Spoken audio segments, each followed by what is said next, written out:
Hello everyone, आज मैं कटहल के पराठे बनाने वाली हूँ। तो मैंने यहाँ पर दो छोटे साइज़ के कटहल लिए हैं। वज़न में ये 600 ग्राम है। तो मैं सबसे पहले इसका किनारा को हटा लेती हूँ। तो इस तरह से इसे कटहल को गोलाई में पहले काट लेंगे। ये बहुत आराम से इस तरह से कट जाएगा। तो इसी तरह से सभी कटहल को मैं काट लेती हूँ पहले। तो मैंने यहाँ पर सभी कटहल को इस तरह से गोलाई में काट लिया है। उसके बाद इसका छिलका इस तरह से हटा लेंगे। बहुत आराम से इस तरह से छिलका इसका हट जाता है। तो जिसे काटने कटहल में दिक्कत होता है, इस तरह से काटिएगा तो दिक्कत नहीं होगा और छिलका भी आराम से निकल जाएगा। तो इस तरह से देखिए मैंने काट लिया है। इसका अंदर वाला भाग को भी हटाएंगे। तो इस तरह से इसे भी काट लेते हैं। इसका अंदर वाला भाग देखिए इस तरह से निकाल लेंगे, क्योंकि अंदर वाला भाग में कसीलापन रह आता है। इसको अगर सब्ज़ी बनाकर खाते हैं या इसको आप यूज करिएगा तो पूरा सब्ज़ी में कसीलापन आ जाता है। तो इसे हम हटा देंगे। तो मैंने सभी को छील लिया है और छिलका को भी हटा लिया है। उसके बाद मैंने कटहल को धो लिया है। उसके बाद एक कुकर में इसे डाल लेंगे और यहाँ पर 1 गिलास मैं लगभग यहाँ पर पानी डाल रही हूँ। पानी डालने के बाद इसमें ढक्कन लगाकर चूल्हे में चढ़ा देंगे और इसे पका लेंगे। तो शुरुआत में मैंने यहाँ पर हाई फ्लेम में रखा है। तो हाई फ्लेम में मैं पहले 1 सीटी लगाई हूँ यहाँ पर। उसके बाद मैं यहाँ पर मीडियम फ्लेम पर यहाँ पर 4 सीटी मैंने लगाया और इसे अपना प्रेशर अपने आप निकलने दिया। उसके बाद यहाँ पर आटे की तैयारी कर रहे हैं। तो 2 कटोरी मैंने यहाँ पर लिया है आटा। ये आधा किलो आटा है। और यहाँ पर देखिए सूजी मैं 2 चम्मच ले रही हूँ और नमक स्वाद अनुसार मैंने यहाँ पर आधा चम्मच लिया।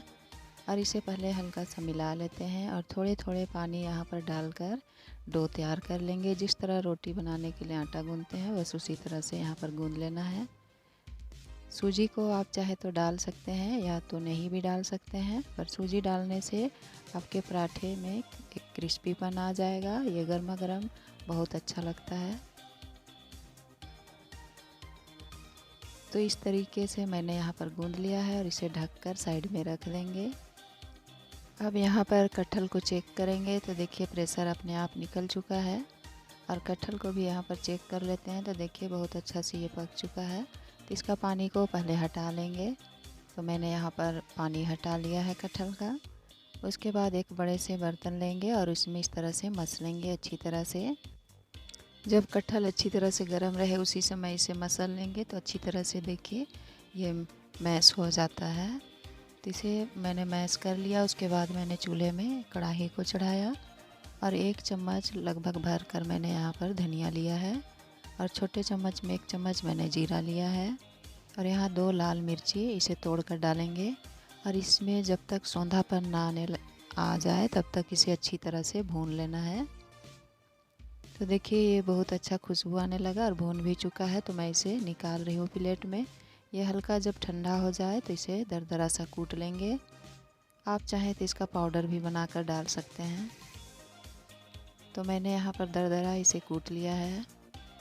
उसके बाद मैं यहाँ पर सरसों, जीरा, कलौंजी, अजवाइन, मेथी और सौंफ को मैंने लिया है। तो सभी को मिलाकर यहाँ पर मैंने 1.5 चम्मच लिया है। तो सभी का मात्रा यहाँ पर बराबर करके ले लेना है। जब चटक जाए सभी तो यहाँ पर 1 कली मैंने लहसुन लिया है जिसे छोटे टुकड़ों में काटा है। और अदरक मैंने 1 इंच लिया है जिसे छोटे टुकड़े में इसे भी मैंने काट लिया है और इसे डालेंगे। और ये दोनों का कच्चापन चला जाए, हल्का सा ये ब्राउन कलर आ जाए तब तक इसे भूनना है। तो यहाँ पर देखिए इसका कच्चापन चला गया है अदरक और लहसुन का। तो यहाँ पर मैंने 2 मीडियम साइज़ के प्याज को छोटे टुकड़ों में काट लिए हैं और इसे भी डाल देंगे।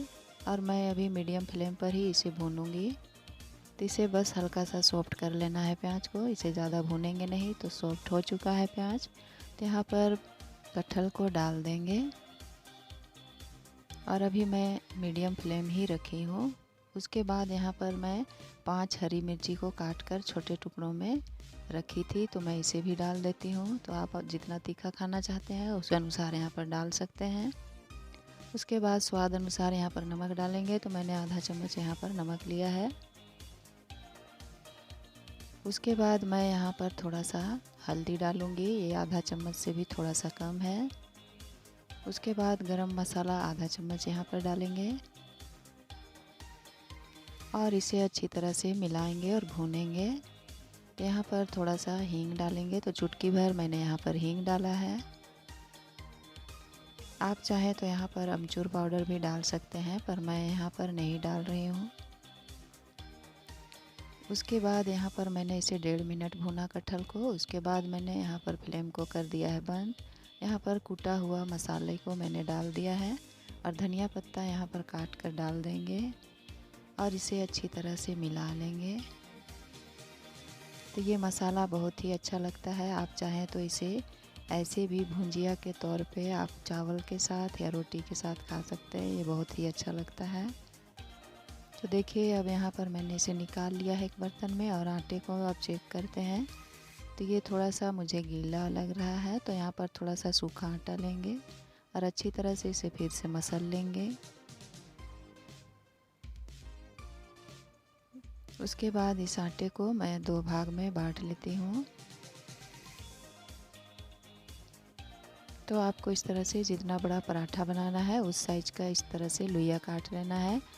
तो रोटी के आकार से थोड़ा सा बड़ा यहाँ पर लोइया काटेंगे और इस तरह से बीच में अंगूठे को रखेंगे और सूखा आटा मैंने अंगुली में लगा लिया है और इस तरह से कटोरी का शेप देंगे।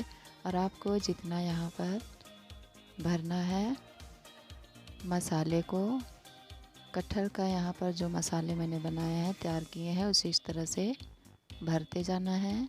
अंगुली से ऊपर की ओर से दबाएंगे और नीचे की अंगुली से इस तरह से ऊपर लाएंगे और इस तरह से बंद कर देंगे और हल्का सा इसे गोलाई इस तरह से देंगे और इसके ऊपर सूखा आटा लगाएंगे और इस तरह से हल्के हाथों से पहले फैलाएंगे। उसके बाद बिल्कुल हल्के हाथों से इसे बेलेंगे। तो देखिए ऐसे कटहल को जब तैयार करेंगे तो बिल्कुल भी पराठा नहीं फटेगा। इस तरह से आप बड़ा सा साइज भी बेल सकते हैं। तो मैंने तवे को चूल्हे में पहले से चढ़ा कर रखा था, तो तवा गरम है। उसके बाद मैंने पराठे को डाल दिया है। एक साइड से जब हल्का सा पक जाए तो इसे पलटेंगे। दूसरे साइड भी मैंने हल्का सा सेक लिया है। इसे मीडियम फ्लेम पर ही मैं पका रही हूँ पराठे को। आवश्यकता अनुसार यहाँ पर आप मीडियम टू लो फ्लेम कर सकते हैं पराठे को सेकने के लिए। तो इस तरह से मैंने सेक लिया है और दोनों साइड इस तरह से घी लगा देंगे। तो आपको ज़्यादा घी खाना है तो आप ज़्यादा डाल सकते हैं और कम खाना है तो कम घी में इस तरह से आप सेक सकते हैं। तो आपको भी पसंद जैसे आपको घी डालना है उस तरह से डालकर आप पराठे को सेक सकते हैं। तो इस तरह से पराठे देखिए फूले फूले बनेंगे और बहुत अच्छे लगते हैं ये पराठे खाने में। इसी तरह से मैंने सेक लिया है और इसे हम निकाल लेंगे। और जिसे इस तरह से भरने नहीं आता है वो रोटी के साइज के लोइया लेंगे और 2 छोटे साइज के पूड़ी बेलेंगे और इस तरह से आपको जितना यहाँ पर कटहल का जो मैंने यहाँ पर मसाले तैयार किए हैं उसे भर लेना है। और इस तरह से ऊपर से एक पूड़ी रखेंगे और इस तरह से हल्के हाथों से दबाएंगे और दोनों साइड इस तरह से सूखा आटा लगा लेंगे और उसके बाद हल्के हाथों से इसे बेलेंगे। तो इसे इस तरह से बेल लेना है। तो देखिए मैंने यहाँ पर बेल लिया है और इसका किनारा बंद इस तरह से एक चम्मच की सहायता से कर लेंगे तो बहुत अच्छा सा डिज़ाइन भी बन जाएगा। अगर फ्रेंड्स आप लोगों को मेरे ये पराठे की रेसिपी ज़रा सा भी पसंद आ रही हो तो वीडियो को लाइक और चैनल को सब्सक्राइब ज़रूर करिएगा। तो देखिए मैंने पराठे का किनारा को बंद कर लिया है और जिस तरह से पहले पराठे को मैंने सेका था उसी तरह से इस पराठे को भी सेक लेना है। ये खाने में बहुत ही स्वादिष्ट बनते हैं। आप चाय के साथ या चटनी के साथ किसी के भी साथ खाइए, बहुत अच्छा लगता है। तो देखिए इसी तरह से मैंने यहाँ पर 4 पराठे सेक लिए हैं। तो मैं यहाँ पर चम्मच से इस तरह से काट रही हूँ देखिए, और मैं दिखाती हूँ कि इसके अंदर कितना अच्छा से मसाला भरा हुआ है। तो देखिए यहाँ पर मसाला सभी तरफ पराठे में बहुत अच्छा से फैला हुआ है, भरा हुआ है और खाने में भी बहुत ही स्वादिष्ट लगते हैं ये कटहल के पराठे। एक बार बनाकर खाकर ट्राई करिए, बहुत अच्छा लगे।